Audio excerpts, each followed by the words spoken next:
Bakit parang kulang lagi ang oras ko pag nagluluto? Kahit simpleng recipe lang. Hi, I'm Chef Eric, Culinary Development Chef for 16 years. This is Paano Ba To? Everything you need to know to start cooking.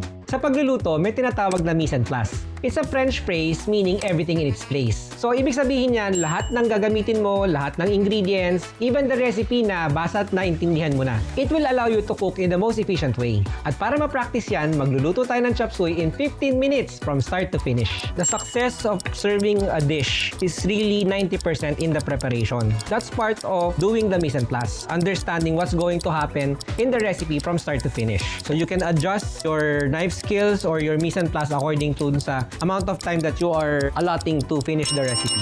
Basta naka-mise en place, mabilis at madali lang ang pagluluto. Walang nasusunog, walang natataranta. Mise en place para walang out of place sa kusina. Stay magiskarte! For more Magiskarte tips, visit nasaygoodness.com/ph.